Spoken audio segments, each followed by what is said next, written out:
ជំរាបសួរគោរពចំពោះសម្ដេចទ្រង់អាដាមអស់លោកស្រីប្រជាពុទ្ធបរិស័ទទាំងក្នុងប្រទេសទាំងក្រៅប្រទេសដែលសេចក្តីគោរពរាប់អានដល់ខ្ពង់ខ្ពស់ពីខ្ញុំប្រកាសណាខ្ញុំបាទខ្ញុំប្រកាសណាខ្ញុំបាទឧបាសកជួនកក្កដាដែលពុទ្ធបរិស័ទក៏ដូចជាពិសេសអ្នកនៅក្នុងបណ្ដាញសង្គមទាំងអស់ប្រហែលជាអាចស្គាល់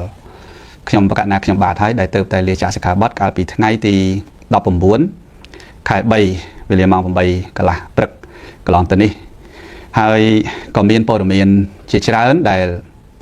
តកតងជាមួយនឹងខ្ញុំប្រកាសណាខ្ញុំបាទរឿងលាចាកសិក្ខាបទហើយក៏ធ្វើជាការវែកញែកច្រើនដែលតកតងជាមួយនឹងខ្ញុំដោយសារហេតុនេះខ្ញុំសឹកព្រោះតែហេតុនេះខ្ញុំសឹកព្រោះតែហេតុនេះហេតុនោះអីចឹងទៅប៉ុន្តែខ្ញុំប្រកាសណាខ្ញុំបាទក៏មិនបានឆ្លើយតបទៅលើការលើកឡើងរបស់សាធារណមតិឬក៏ការយល់ឃើញរបស់ពុទ្ធបរិស័ទក៏ដូចជារបស់បងប្អូនជនរួមជាតិទាំងក្នុងនិងក្រៅប្រទេសនោះទេប៉ុន្តែដោយមានវីដេអូមួយមិនដឹងថាបងប្រុសឬក៏ប្អូនប្រុសទេហើយខ្ញុំសូមអនុញ្ញាតហៅថាបងទៅចុះប្រហែលជាប្អូនឬក៏បងតែខ្ញុំសូមហៅបងខ្ញុំឃើញវីដេអូបងប្រហែលជានៅក្រៅប្រទេសហើយប្រហែលជាធ្លាប់ជួបខ្ញុំបាទកាលនៅជាប្រសង់នៅប្រទេសកាណាដាតាមដែលខ្ញុំបាទឃើញរូបភាពនៅក្នុងពិធីមួយខ្ញុំប្រកាសណាខ្ញុំបាទនៅជាប្រសង់បានទៅទទួលចង្ហាន់នៅក្នុងកម្មវិធីហ្នឹងហើយដោយសារខ្ញុំមានអ្នកថតជាមួយច្រើនខ្ញុំអត់ចាំទីកន្លែងតែខ្ញុំចាំព្រះរាជគុណទាំងពីរព្រះអង្គដែលគង់នៅចិត្តខ្ញុំប្រកាសណាខ្ញុំបាទនោះគឺខ្ញុំប្រកាសណាខ្ញុំបាទស្គាល់ព្រះអង្គតែបងប្រុសនៅខាងក្រោយខ្ញុំប្រកាសណាអត់បានចាំឈ្មោះរបស់គាត់ទេប៉ុន្តែខ្ញុំប្រកាសណាខ្ញុំបាទឃើញវីដេអូដែលគាត់បានធ្វើការបកស្រាយដែលថាខ្ញុំសឹកនេះដោយសារតែការចាប់បង្ខំអញ្ចឹងខ្ញុំកណ្ដាខ្ញុំបាទសូមអនុញ្ញាតដើម្បីចាក់វីដេអូនឹងបន្តិចហើយខ្ញុំកណ្ដាខ្ញុំបាទនឹងបកស្រាយនៅអ្វីដែលគាត់បានលើកឡើងមកនេះគឺមានន័យថាបងមានប្រសាសន៍នេះគឺខុសពីការពិតនឹងទាំងស្រុងតែម្ដងបងនេះខ្ញុំសូមអនុញ្ញាតពីបងខ្ញុំមិនដឹងថាបងដឹងព័ត៌មាននឹងពីណាទេតែសម័យខ្លួនរបស់ខ្ញុំទេដែលជាអ្នកសម្រេចចិត្តដោយខ្លួនខ្ញុំមិនមាននរណាបង្ខំហើយមិនមាននរណាមកថាយ៉ាងម៉េចឲ្យខ្ញុំលាចាកសិក្ខាបទទេគឺជាខ្លួនរបស់ខ្ញុំតែម្ដងចិត្តរបស់ខ្ញុំអ្នកសម្រេចតែម្ដងឥឡូវសូមស្ដាប់វីដេអូរបស់គាត់ដែលគាត់បានលើកឡើងរបស់អតីតព្រះសង្ឃជួនកក្កដាមានតែសម្ដេចសង្ឃមិនលើកពី5អង្គទេណាដែលដឹងពីរឿងហ្នឹងណាក្នុងនោះមានសម្ដេចសង្ឃ2អង្គដែលបានគម្រាមទៅលើព្រះអង្គជួនកក្កដាទី1គឺសម្ដេចសង្ឃ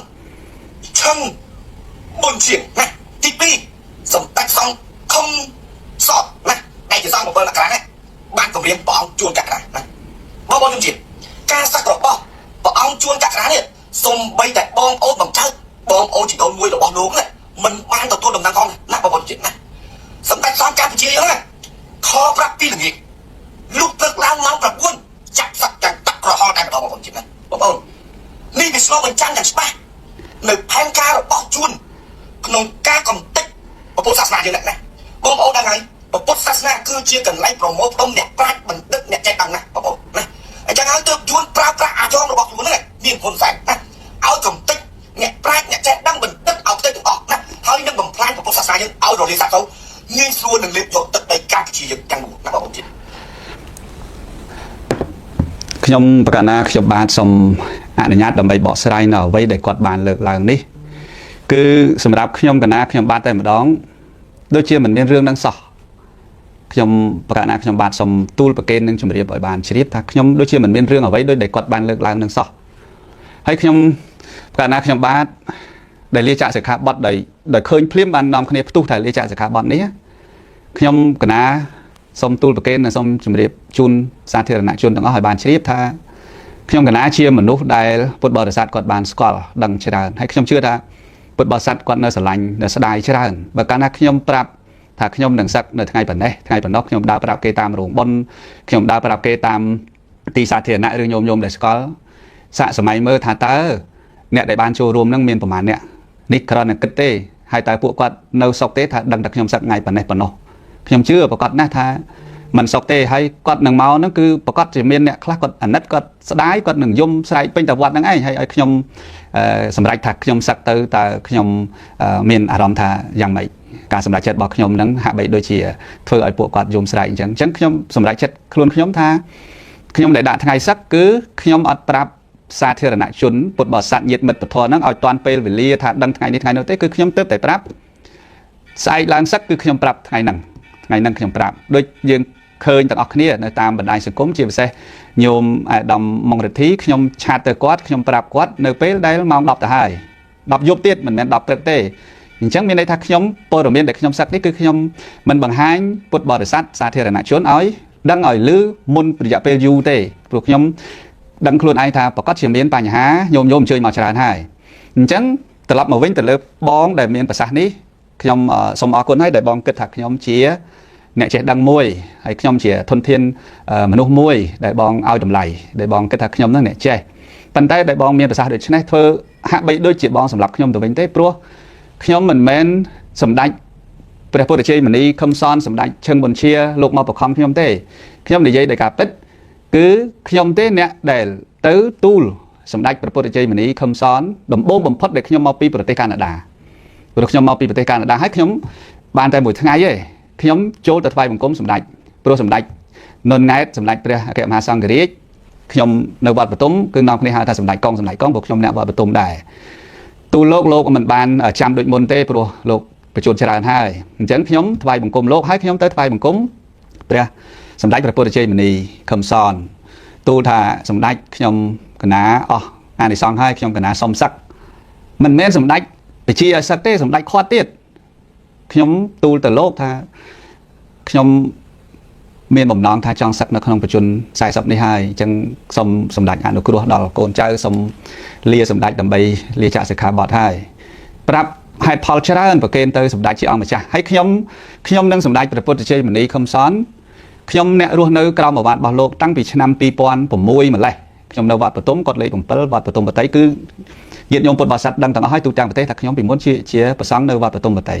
ដែលចេញពីវត្តសំហងដែនមកចូលវត្តស្រាវ័នបានមួយឆ្នាំខ្ញុំនៅវត្តបទុមបតីគាត់លេខ7ហ្នឹងដែលជាគាត់របស់លោកគ្រូខ្ញុំព្រះអង្គគ្រូធម្មធេរោសែនសរិនដែលលោកបានសុំឲ្យស្នាក់នៅសិក្សារៀនសូត្រទីនោះហើយសម្ដេចព្រះអគ្គមហាសង្ឃរាជនុនង៉ែតសម្ដេចព្រះពុទ្ធជ័យមនីខឹមសនលោកគឺជាអ្នកមានឧបការៈលើខ្ញុំច្រើនណាស់ទាំងការអប់រំទាំងការផ្ដល់សេចក្តីសុខទាំងការឃុំក្រងខ្ញុំអប់រំថែរក្សាខ្ញុំនៅជាប្រសង់នៅទីនោះខ្ញុំអត់មានរឿងអីដែលត្រូវមកសម្ដេចបខំខ្ញុំឲ្យសឹកទេហាក់បីដូចជាចោតសម្ដេចទាំងស្រុងពេកហើយខ្ញុំសូមអព្យាស្រ័យបើបងបានស្ដាប់ឮខ្ញុំនិយាយនេះខ្ញុំជាឧបាសកមួយរូបហើយតែខ្ញុំមិនបានត្រូវសម្ដេចបង្ខំខ្ញុំឲ្យសឹកអីទេអត់មានសោះខ្ញុំអ្នកទទួលសូមសម្ដេចដោយត្រង់សម្ដេចខាត់ចុះបើអូនឯងសឹកសម្ដេចលោកហៅខ្ញុំតែអូនទេបើអូនឯងសឹកវត្តប្រាសាទនាងខ្មៅគិតយ៉ាងម៉េចរត់រួចអត់អូនឯងគិតច្បាស់នៅគិតម្ដងទៀតមើលបានខ្ញុំទទួលលោកប្រាប់ដោយត្រង់ចេញពីចិត្តថាខ្ញុំអស់អានខ្ញុំកណាអស់អានិសង្ឃហើយសម្ដេចខ្ញុំកណាសុំពេលវេលាដែលជួយវត្តប្រាសាទនាងខ្មៅនិងសាសនាមានតែរយៈពេលប៉ុណ្ណេះឆ្នាំទេប៉ុណ្ណឹងឆ្នាំប៉ុន្តែខ្ញុំបានប្រាប់ថាវត្តប្រាសាទនាងខ្មៅហ្នឹង13ឆ្នាំសម្រាប់ខ្ញុំទេអញ្ចឹងខ្ញុំកណាសុំលាសម្ដេចសឹកមិនអីទេអូនបើថាអូនឯងសឹកភិនវិធីកាលនោះសម្ដេចលោកថាអញ្ចឹងភិនវិធីអាចគ្រប់គ្រងបានទេអត់ថាអីទេសម្ដេចព្រោះខ្ញុំកណាបាននិយាយជាមួយគ្នារួចហើយការសឹកនេះផ្ទេយ៉ាងណាធ្វើយ៉ាងណាឬក៏គ្រប់គ្រងយ៉ាងម៉េចឲ្យវាសមហេតុផលសមរម្យអញ្ចឹងខ្ញុំកណាសម្ដេចរួចហើយបើខាត់មិនបានតាមឧបនិស្ស័យទៅអូនណារៀបចំពេលវេលាតាមអព្យាស្រ័យទៅធ្វើម៉េចបើអស់អានិសង្ឃហើយអ្វីមិនទៀងនេះសម្ដេចជាបន្ទូលរបស់សម្ដេចហើយខ្ញុំកណាខ្ញុំបាទក៏បានទៅទូលសម្ដេចព្រះមហាសមេធាធិបតីទូលរឿងខ្ញុំកណាខ្ញុំបាទសូមអនុញ្ញាតដើម្បីលាចាកសិក្ខាបទសម្ដេចព្រះមហាសមេធាធិបតីក៏លោកខាត់ដូចគ្នាព្រោះខ្លាចខ្ញុំកណាខ្ញុំបាទចេញពីវត្តប្រាសាទនាងខ្មៅទៅកូនសិស្សខ្ញុំកណាខ្ញុំបាទរាប់រយអង្គតើគិតយ៉ាងម៉េចសម្ដេចមិនមែនហៅខ្ញុំអូនដោយសម្ដេចព្រះពុទ្ធជ័យមនីទេគឺសម្ដេចហៅព្រះអង្គគិតម៉េចឥឡូវនេះបើព្រះអង្គទៅធ្វើម៉េចវត្តនឹងយ៉ាងម៉េចបានទូលរៀបរាប់រឿងរ៉ាវទាំងអស់ថ្វាយសម្ដេចព្រះមហាសមេធាធិបតី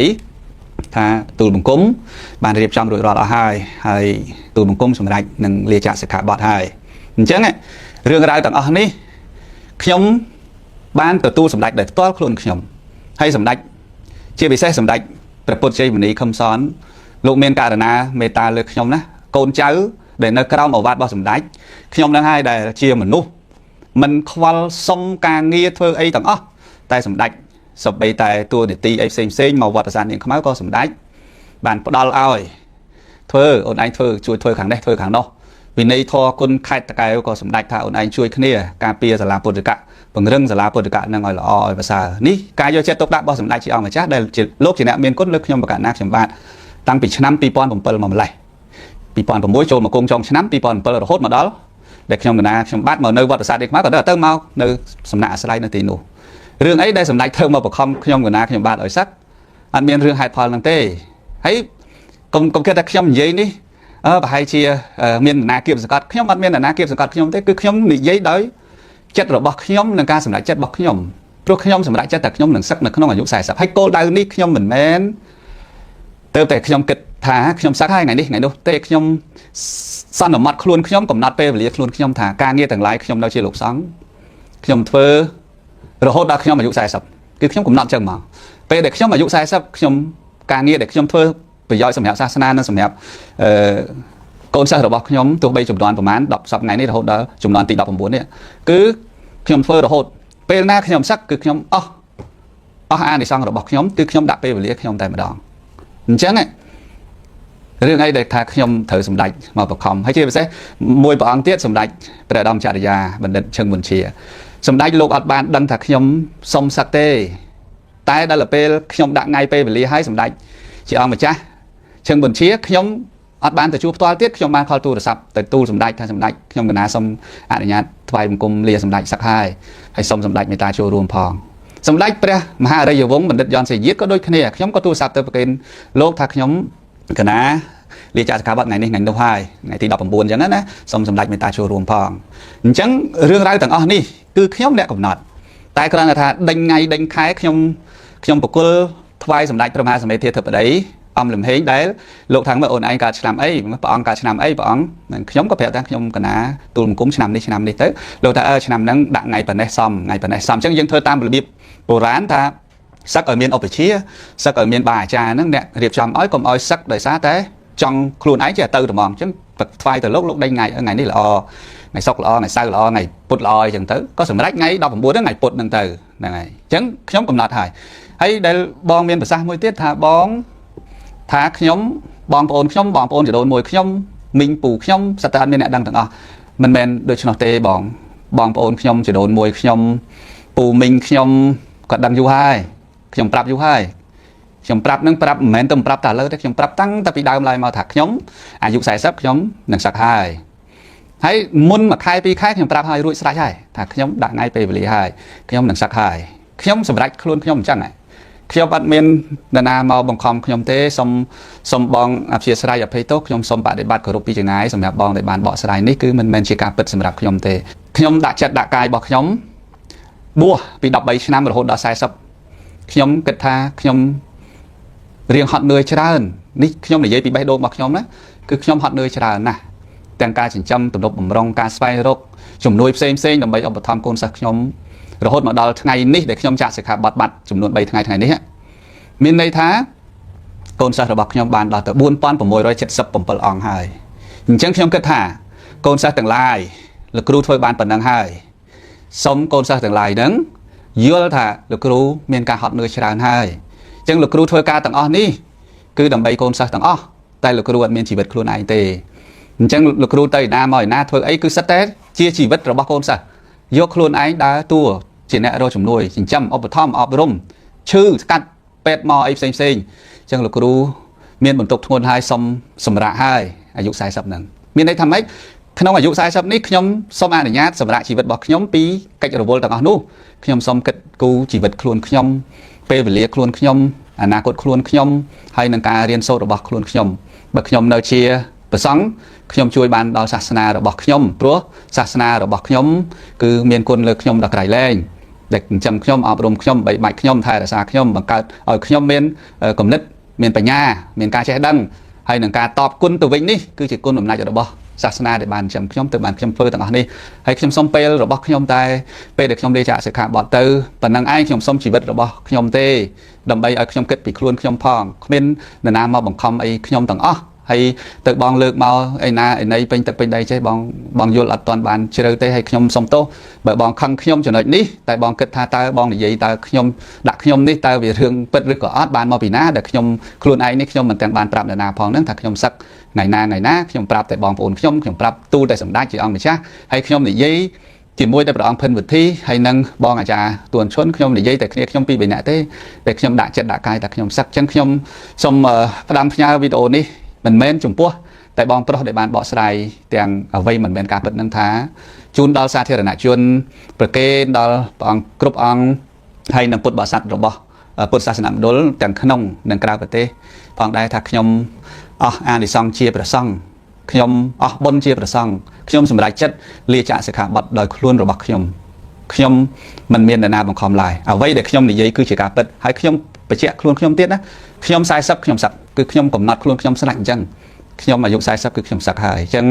សូមអស់លោកទាំងអស់មេត្តាជ្រាបសូមកុំយល់ច្រឡំហើយជាពិសេសខ្ញុំ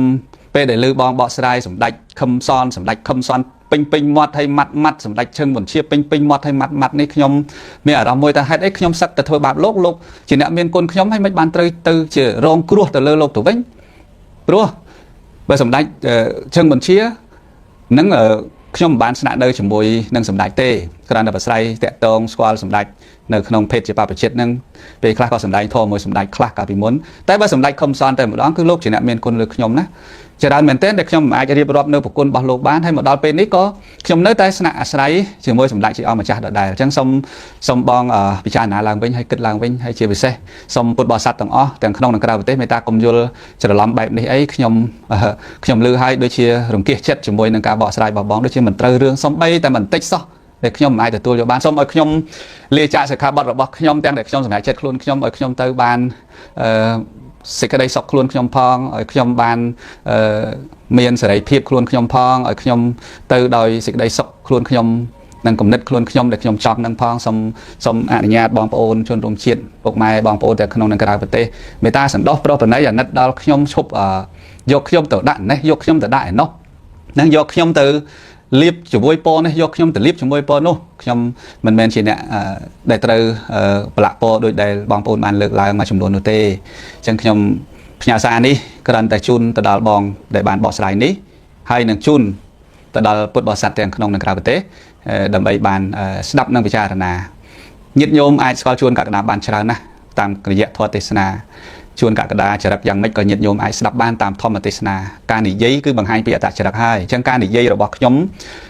ទាំងដែលខ្ញុំនៅប្រសងកម្មមិនទាន់សឹកញាតិញោមអាចស្ដាប់ហើយអាចដឹងចរិតថាជួនកក្កដាជាមនុស្សប្រភេទណាហើយអញ្ចឹងខ្ញុំសូមបញ្ជាក់ប៉ុណ្ណេះហើយក៏ខ្ញុំសូមអភ័យទោសទាំងក្នុងប្រទេសទាំងក្រៅប្រទេសរបស់អស់លោកសប្បុរសទាំងអស់ដែលបានទស្សនាខ្ញុំក្រៃលោ